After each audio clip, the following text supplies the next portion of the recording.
नमस्कार साथियों। जब से ये भाजपा की सरकार देश में आई है, ज़बरदस्ती आई है, मतलब 2014 में, और फिर उसके बाद 19 में भी ईवीएम में घोटाला करके ये लोग चुनाव जीते और सत्ता में आए। खैर 14 से लेकर आज तक नरेंद्र मोदी या भाजपा की सरकार ने कौन सा ऐसा काम किया जिससे ये कह सके कि ये राष्ट्र हित में हुआ है, या समाज हित में हुआ है, या युवाओं के हित में हुआ है, या इस देश के व्यापार उद्योग के हित में हुआ है। कुछ भी ऐसा नहीं हुआ।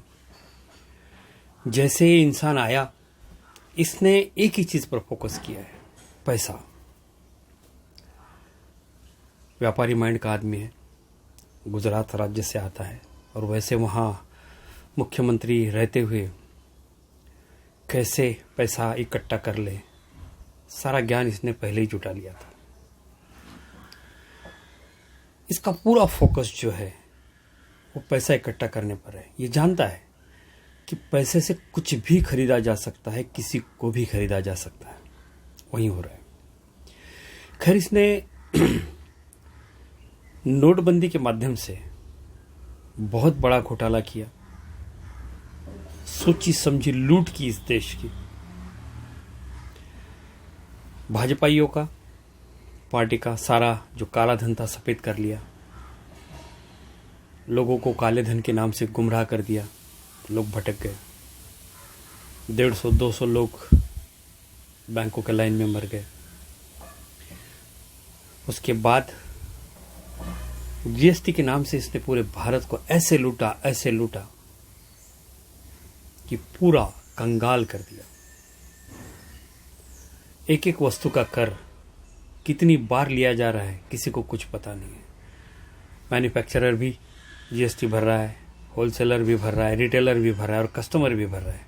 उसके बाद बैंक में भी जाओ, बचा कुचा पैसा लेके, तो वहाँ भी जीएसटी ले जा रहा। तो ये जीएसटी की जो डेफिनेशन है वो क्या है, किसी को कुछ पता नहीं। हमारी जो अर्थमंत्री है निर्मला सीतारमन, उसको अगर पूछ लो तो वो भी नहीं बता पाएगी। वो भी बताएगी कि गॉड नोज ओनली। और ये अमित शाह और नरेंद्र मोदी, ये तो एजुकेटेड है ही नहीं, अनपढ़ लोग हैं। बस झूठ बोलना, लोगों को फंसाना, गुमराह करना, लोगों को डराना, फंसाना, इसी में ये लोग माहिर हैं। तो इनको तो कुछ जीएसटी का पता ही नहीं। साथ में इन्होंने जो निजीकरण किया है वो भी देश की एक लूट ही है। देश को लूटा ही जा रहा है। देश की जो राष्ट्रीय संपत्ति है वो सिर्फ अंबानी और अदानी को बेची जा रही है, क्योंकि ये दो लोग इनके फाइनेंसर हैं। हो सकता है कि इनकी आड़ में खुद अमित शाह या मोदी अपनी प्रॉपर्टी बना रहा हो, मतलब आगे नाम इनका है लेकिन असल में कारोबार इनका है। कुछ भी हो सकता है, क्योंकि इन दोनों को ही क्यों, अगर टेंडर निकाले जाते हैं तो इनका ही नाम कैसे आ जाता है? यही कैसे योग्य होते हैं? दूसरे कोई क्यों नहीं होते? दूसरी कंपनियां क्यों नहीं होती? तो जो 1000 की प्रॉपर्टी है, राष्ट्रीय संपत्ति है, मान लो फॉर एग्जांपल 1000 करोड़ की प्रॉपर्टी है, उसे 10,000 करोड़ में बेच दिया जाता है। बाकी जो ऊपर का पैसा है वो मिल बांट कर उसको भी सेट कर लिया जाता है। नुकसान तो देश का हो रहा है कि 1000 करोड़ की प्रॉपर्टी थी, इन्होंने कौड़ी को दाम बेच दिए, और उसके बाद उस कंपनी के माध्यम से जो अर्निंग, जो आय हो रही थी, उस आय के तहत जो सरकारी नौकर है उनके पगार दिए जा रहे थे, या बाकी की सारी जो स्कूल व्यवस्था, न्याय व्यवस्था, जो भी व्यवस्थाएं हमारे देश में चलती है जिसे सरकारी कहा जाता है, उसके खर्चे चल रहे थे। तो इस बंदे ने आने के बाद सारा धड़ाधड़ बेचना शुरू कर दिया, तो अब अर्निंग ही नहीं होगा देश को। तो लोगों के पेमेंट कैसी की जाएंगी, लोगों को पेंशन कैसी दी जाएंगी, स्वास्थ्य व्यवस्था कैसी चली जाएंगी, शिक्षा व्यवस्था कैसी चलाई जाएंगी, सब अंधेरा है। लेकिन ये आदमी रुकने का नाम नहीं ले रहा। ये आए दिन अलग अलग तरीके से राष्ट्रीय संपत्ति को बेचे जा रहा है। इसने कोरोना इस देश में लाया, इनकी क्रोनोलॉजी थी कि लोगों को परेशान रखो, लोगों को गरीब बना दो, लोगों को आर्थिक रूप से घायल कर दो, तो चुपचाप बैठे रहते, अपने उलझनों में उलझे रहते, सवाल नहीं करते। वही हो रहा है। इसने कोरोना लाया, सारा देश बर्बाद हो गया। खास तौर पर लोअर क्लास, गरीब, मिडिल क्लास, ये लोग ज़्यादा घायल हो गए, बर्बाद हो गए।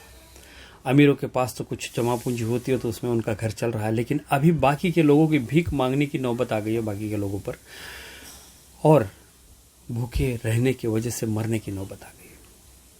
अब कोरोना भी ये सोची समझी साजिश है, क्योंकि बाहरी देशों में जब कोरोना शिखर पर था, इन लोगों ने जानबूझकर मुफ्त में हवाई जहाज भर भर के वहां से लोगों को यहाँ लाया। फिर अमेरिका से लोग कुछ ट्रम्प की सभा के लिए अहमदाबाद आए, और इस वजह से ये इस देश में जो कोरोना का एक पेशेंट था जिसे कंट्रोल करना संभव था, लेकिन उसके बाद इन लोगों ने बाहर देशों से कोरोना अपने देश में लाया, इंपोर्ट किया, अपने भारत में फैला दिया, ताकि देश बर्बाद हो जाए। बर्बाद हो ही रहा है। लॉकडाउन ऐसे लगाया जिसका कोई फायदा ना हो, मतलब लोग घूम फिर रहे हैं, उसमें अनुशासन की कमी थी, तो कोरोना तो बढ़ता ही गया। लॉकडाउन का कोई मतलब नहीं निकला। आज हम 40 लाख के आसपास है और रोज करीब करीब 1 लाख पेशेंट निकल आ रहे, तो लॉकडाउन का कोई मतलब नहीं निकला। हाँ, लॉकडाउन एक बात का कारण हो गया है, बर्बादी का। लॉकडाउन की वजह से सारे व्यापार, उद्योग, निजी कंपनियां, नौकरियां सब चली गई, रोजगार चला गया और सारा देश बर्बाद हो गया। अब कोरोना है, पब्लिक ट्रांसपोर्टेशन बंद है, लोगों को यहाँ वहाँ जाकर इकट्ठा होने की इजाज़त नहीं है, 144 लगी हुई है देश में, तो कोई आंदोलन भी नहीं कर सकता। और ऐसे समय का मौका उठाकर नरेंद्र मोदी और अमित शाह राष्ट्र की संपत्ति बेचे जा रही है, लोग चुपचाप देख रहे हैं, कुछ कर नहीं सकते, देश हाथ से निकलता जा रहा है। जैसे अंग्रेजों ने एक एक राजा पर कब्जा किया था, एक एक संस्थान पर कब्जा किया था, उसी तरह से ये लोग हमारे भारत की एक एक प्रॉपर्टी पर कब्जा किए जा रहे हैं। मान लो कि पूरे भारत की ये 4 लोग अर्थी निकाल रहे हैं, अंबानी, अदानी, अमित शाह और नरेंद्र मोदी, ये 4 लोग भारत की अर्थी निकाल रहे, कंधा दे रहे, पूरा देश बर्बाद कर रहे हैं। हम देखते रह रहे कि अरे करे तो क्या करे। अब ये जो निजीकरण हो रहा है, जो प्रॉपर्टी बेचे जा रही है, इसके खिलाफ अगर हम सर्वोच्च न्यायालय में भी जाते हैं तो वहां भी इन्हीं के लोग बैठे, राहत नहीं मिलती, रास्ते पे निकल नहीं सकते और देश हाथ से निकलते जा रहे। साथ में बेरोजगारी इतनी बढ़ गई है कि अभी जिए तो कैसा जिए, सामने ये बहुत बड़ा प्रश्न चिन्ह है।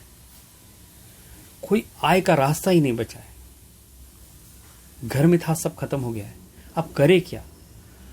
अभी युवाओं का जो गुस्सा निकल रहा है, ना समझे में इस तरह से निकल रहा है कि वो ताली थाली बजाकर रास्ते पे आ रहे, उतर रहे, रैलियां कर रहे थाली बजाकर कि हमें रोजगार दो, हम भूखे मर रहे, हमारे परिवार भूखे मर रहे, हमें रोजगार दो। लोग बीजेपी को डिसलाइक कर रहे हैं, लेकिन क्या मेरे भाइयों, डिसलाइक करने से या थाली बजाकर मोर्चा निकालने से ये मोदी सरकार मान जाएगी, रुक जाएगी? बिल्कुल नहीं। ये गूंगे हैं, बहरे हैं, ये किसी का कुछ सुनते नहीं है, ये अपना करते हैं, इनको जो चाहिए वो करते हैं। आज तक इन्होंने 14 से लेकर आज तक मनमानी की है, अपना किया, अपने हित का किया, बीजेपी के हित का किया, राष्ट्र के हित का कुछ नहीं किया और समाज हित में एक भी कदम नहीं उठाया है।